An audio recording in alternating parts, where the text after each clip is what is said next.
அஸ்வின் கந்தசாமியோட இயக்கத்தில் ரெடியாக இருக்க திரைப்படம் டபுள் ஆக்குபன்சி. தினமலர் நேயர்களுக்கு வணக்கம். இன்னைக்கு டபுள் ஆக்குபன்சி திரைப்படத்தோட ரிவ்யூ தான் நம்ம பார்க்க போகிறோம்.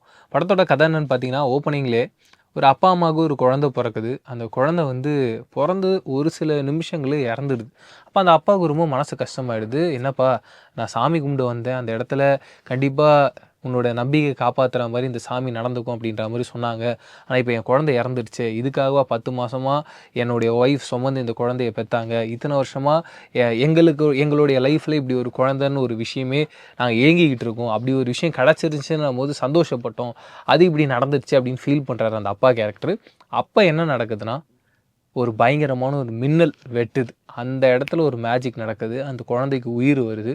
பட் உயிர் வரும்போது ஆம்பளை குழந்தையா பிறந்த குழந்தை பொம்பளை குழந்தையா மாறிடுது. இது என்னடா அதிசயமாக இருக்குது அப்படின்னு எல்லாரும் ஷாக் ஆகிறாங்க. இப்போ இப்படி ஒரு ட்ராவலில் இருக்க ஒரு ஆண் பெண் குழந்தை அவங்களுடைய லைஃப்பில் என்னென்ன மாதிரியான சீக்வன்ஸ்லாம் நடக்குது, அவங்க லைஃப்பில் எப்போ ஆணாக மாறுறாங்க, எப்போ பெண்ணாக மாறுறாங்க, இவங்க ஆணாக மாறுறதையும் பெண்ணாக மாறுறதையும் ஒரு கார்ப்பரேட்டில் இருக்க ஒரு முதலாளி தெரிஞ்சுக்கிறான். அவன் அது பிஸ்னஸ் ஆகணும்னு நினைக்கிறான். அவங்கக்கிட்ட இந்த கேரக்டர்ஸ் மாட்டிக்கிட்டு எப்படிலாம் தவிக்கிறாங்க, அதுக்குள்ளே அவங்களுடைய லவ் லைஃப் என்ன மாதிரி இருக்குன்ற ஒரு கம்ப்ளீட்டான ஒரு கரெக்டான ஆர்க்கில் கொண்டு போன ஒரு திரைப்படமாக தான் நான் இந்த படத்தை பார்க்குறேன். இந்த படத்தோட பெரிய ப்ளஸ் கண்டிப்பாக ரொம்ப அழகான ஒரு ஆக்டர்ஸை சூஸ் பண்ணியிருந்தாங்க. இந்த திரைப்படத்தோட ஹீரோவாக இருக்கட்டும், ஹீரோயின்ஸாக இருக்கட்டும். ஏன்னா அஸ்வினாக இருக்கட்டும், சம்யுக்தாவாக இருக்கட்டும், ரேஷ்மாவாக இருக்கட்டும். நான் தனித்தனியாக ஒருத்தரை பற்றி பேசுவோம். மிக முக்கியமாக அஸ்வின். அவருடைய கேரக்டரை ஹேண்டில் பண்ண விதம், ஏன்னா பார்க்கும்போது அவர் அழகாக இருக்கார். பட் அந்த ஃபீமேல் ட்ரெஸ்ஸில் அவர் எப்படி அவரை ஸ்டேஜ் பண்ணிக்கிறாருன்னு ஒன்று இருக்குல்ல, அந்த ஃபைட்டை அவர் எப்படி ஹேண்டில் பண்ணுறன்றதுல அதெல்லாம் எக்ஸ்ட்ராடினரியாக இருந்தது. ஒரு சூப்பரான ஒரு பர்ஃபார்மர். தமிழ் சினிமாவில் ஒரு பெஸ்ட்டாக இப்போ ரீசெண்டாக நான் பார்க்கறதுல நிறைய புதுமுக ஹீரோஸ் வராங்க. அந்த இடத்துல அஸ்வின் மிக முக்கியமான இடத்த பிடிப்பார்ன்றதுல டவுட்டே கிடையாது. அப்படி ஒரு பர்ஃபெக்டான ஒரு பர்ஃபார்மன்ஸை கொடுத்துருந்தார். மின்னல் அடிக்குதடின்னு ஒரு சாங் இருக்குது. சாம் சிஎஸ் தான் இந்த படத்துடைய மியூசிக் டைரக்டராக ஒர்க் பண்ணியிருக்காரு. ரொம்ப சூப்பராக இருந்துச்சு. அந்த சாங்கில் ஒரு டான்ஸ் ஆடின விதமாக இருக்கட்டும், விடிவி கணேஷ் கிட்ட ஒரு இடத்துல கட்டி பிடிச்சிட்டு எமோஷ்னலான ஒரு சீக்வன்ஸாக ஒரு அப்பாவாக ஃபீல் பண்ணிட்டு போவார். அந்த இடத்துலலாம் அப்படி ஸ்விட்ச் ஆனார். எனக்கு அது ரொம்ப பிடிச்சிருந்துச்சு. வெறும் அது மட்டும் கிடையாது, ஒரு இடத்துல வினோத் கூட ஒரு கான்வர்சேஷன் வரும். அந்த இடத்துல அவர் ரொம்ப ஹார்ஷாக பேசுறதா இருக்கட்டும், இப்படி மல்டிபிள் எமோஷனை ஒரு ஹீரோவாக எப்படி கேரி பண்ணுமோ அது ரொம்ப கரெக்டாக ரொம்ப சூப்பராக கேரி பண்ணியிருந்தார். அவருக்கு ஒரு பெரிய ஹேட்ஸ் ஆஃப். அண்டு சம்யுக்தா சொல்லவே வேணாம். கட்சி சேர் அப்படின்ற சாங்கில் நம்ம பார்த்துருப்போம். அவங்க பயங்கர ஃபேமஸ். இந்த படத்தில் அவங்களுடைய பர்ஃபார்மன்ஸை பார்த்து எல்லாருமே பயங்கரமாக அவங்கள லைக் பண்ண ஆரம்பிச்சிருவாங்க. அதுக்கு ரீசன் டுவர்ட்ஸ் த கிளைமேக்ஸ்லாம் ரொம்ப எமோஷ்னலாக ஒரு சீக்வன்ஸ் இருக்குது. அதை அவங்க ஹேண்டில் பண்ண விதம். அப்படியே கட் பண்ணிங்கன்னா அந்த சீக்வன்ஸ்க்கு முன்னாடிலாம் அவங்க என்ன மாதிரியான ஒரு பொண்ணாக இருக்காங்க, ஒரு பாஷான ஒரு பொண்ணாக இருக்காங்க.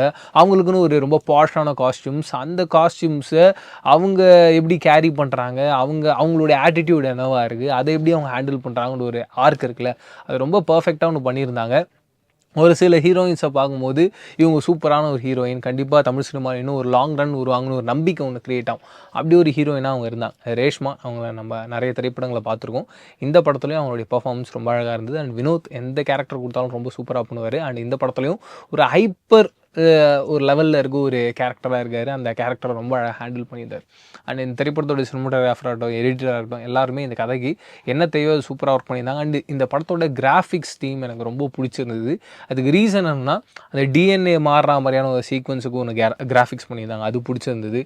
அம்மன் சிலையாக ஒரு சீக்வன்ஸ் ஒன்று பண்ணியிருந்தாங்க, அந்த கிராஃபிக்ஸ் அது பிடிச்சிருந்தது. எனக்கு தெரிஞ்சு அவினி சினிமாஸ் தான் இதை பண்ணியிருக்காங்க, ப்ரொடக்ஷனாக அவங்க பண்ணியிருக்காங்க.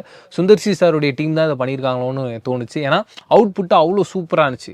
கடைசியாக அரண்மனையிலலாம் அந்த வில்லனுக்கு ஒரு சீக்வன்ஸ் ஒன்று பண்ணியிருப்பாரு. அது கிட்டத்தட்ட எனக்கு என்ன ஃபீல் இருந்துச்சுன்னா, ஒரு அவெஞ்சர்ஸுக்குலாம் ஒரு எஃபர்ட் போடுவாங்க. அது சும்மா கிடையாது, ஒரு ஃப்ரேமையும் நீங்கள் ரெடி பண்ணணும்.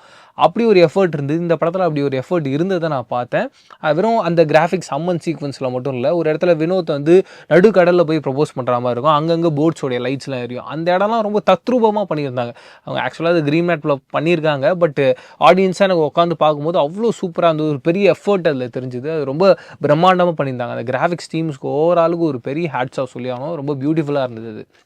பட் இந்த படத்தில் என்ன மைனஸ் அப்படின்னு பார்த்தீங்கன்னா, எப்பயும் இந்த சாமி படத்தையும் சயின்ஸையும் மிக்ஸ் பண்ணும்போது ரொம்ப கிரிட்டிக்கலான ஒரு விஷயம். அதில் நம்ம என்ன பண்ணணும்னா, ஒரே ஒரு ஆப்ஷன் தான். ஒரு பக்கம் நின்றுணும். ஒன்று சயின்ஸுன்னு நின்றுணும், இல்லை சாமி நின்றுணும். இல்லை நான் 2 படத்தையும் பேலன்ஸ் பண்ணுறேன் அப்படின்னு ஒன்றுக்குள்ளே போகணுன்னா, அது ஆடியன்ஸுக்கு ஒரு பெரிய கன்ஃபியூஷனை ஏற்படுத்திடும். ஏன்னா படத்தோட ஓப்பனிங்லேயே சாமியால் தான் இந்த குழந்தை அம்மா ஒரு பையனாகவும் ஒரு பொண்ணாகவும் மாறுதுன்றதை நமக்கு புரிய வச்சிடறாங்க.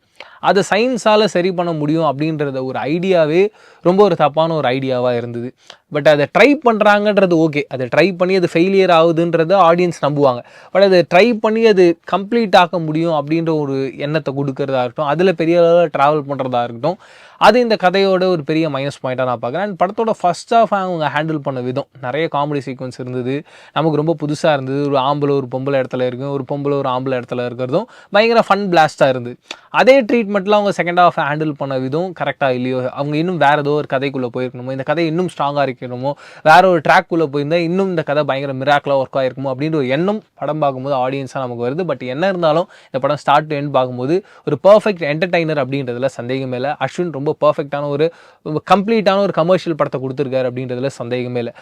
நியூ படம் பார்க்கும்போது கண்டிப்பாக டவுட்ஸ் வராமல் நம்ம பார்த்துருப்போம். அதுக்கு ரீசன் எஸ்.ஜே. சூர்யாவுடைய அந்த ஸ்க்ரீன் பிளே.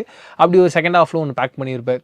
அப்படி ஒரு சின்ன மிஸ்ஸிங் பாயிண்ட் தான் இந்த படத்துக்கு நமக்கு டவுட் வர வைக்குது. அந்த டவுட் வர வைக்கிற ஃபேக்டரை அவங்க பிரேக் பண்ணியிருந்தாங்கன்னா இந்த படம் நியூ படம் மாதிரி ஒரு பயங்கரமான ஒரு படமும் ஆடியன்ஸ் கிட்டே ரீச் ஆகிருக்கும். பட் என்ன இருந்தாலும் இப்போயும் எனக்கு இந்த படம் ரொம்ப அழகான ரொம்ப திருப்திகரமான ஒரு படமாக தான் அமைஞ்சிருந்தது. அது சந்தேகமே கிடையாது. இதுதான் நீங்கள் டபுள் ஆக்குபென்சி படம் பார்த்துருந்தீங்களா, பார்க்க போகிறீங்கன்னா உங்களுடைய கருத்துக்களை கமெண்ட்ஸ்க்கு ஷேர் பண்ணிக்கோங்க. வேறு ஒரு ரிவ்யூவில் சந்திக்கிறேன். அது வரைக்கும் டாடா பாய் சொல்லுங்கள். நான் பிரவீன் KS. பாய்.